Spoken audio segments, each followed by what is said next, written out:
నువ్వు భయపడ్డావా? నేను విప్లవకారుడు సాల్మన్ పెళ్ళాన్ని. సుప్రీంకోర్టులో కేసు జనరల్ చేస్తే మంచిదని చటర్జీ చెప్తున్నారు. టోటల్ ఇండియన్ మార్కెట్ ని దెబ్బతీసే సమస్య కదా. అన్ని రిపోర్ట్స్ యొక్క కాపీ పట్టాభిరామ్ గారికి అందజేయాలి. ఈ డిపార్ట్మెంట్లో నమ్మదగిన మనిషి అతను ఒక్కడే. కార్తీక్ చెప్పాకే నాకు తెలిసింది. చేసేది ఏ వృత్తి అయినా అతని మనసెప్పుడు విప్లవ భావాన్నే కోరుకుంటుంది. ఇక నేను వెళ్ళొస్తాను. అప్పుడే ఎందుకు? ట్రైన్ 10:30 కదా. ఎందుకింత అర్జెంటుగా బయలుదేరా? పట్టాభి గారిని కలిసి వెళ్లేటప్పుడు ఒకవేళ లేట్ అయితే? ఓ, అయితే ఢిల్లీకి చేరగానే నేను చెప్పిన నెంబర్కి ఫోన్ చేయి. చటర్జీ మనుషులు వస్తారు. ఓకే సల్మాన్. లాల్ సలాం. చూసి జాగ్రత్త. పడిపోన్లే, జాగ్రత్తగా వెళ్ళరా. సరే.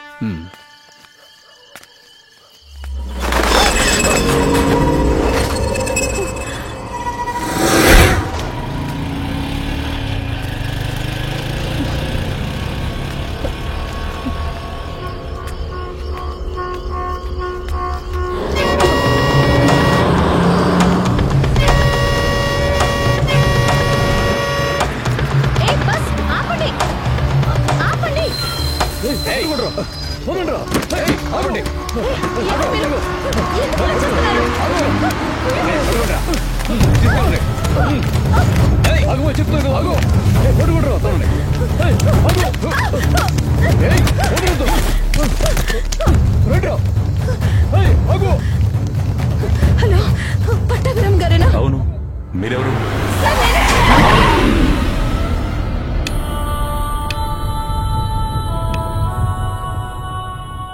నేను మళ్ళీ అదే నంబర్కి ఫోన్ చేశాను.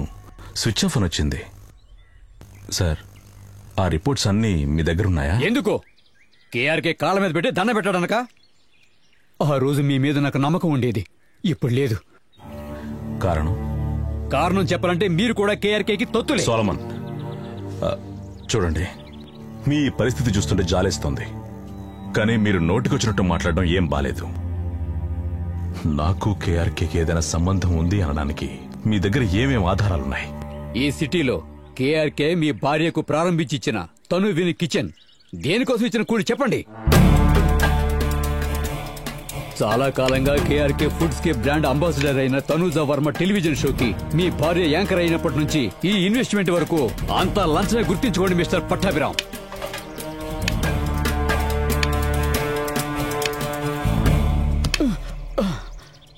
మిస్టర్ సోలమన్, నేనిప్పుడు మీతో చెప్పిన విషయాన్ని నమ్మండి అని నేను చెప్పట్లేదు.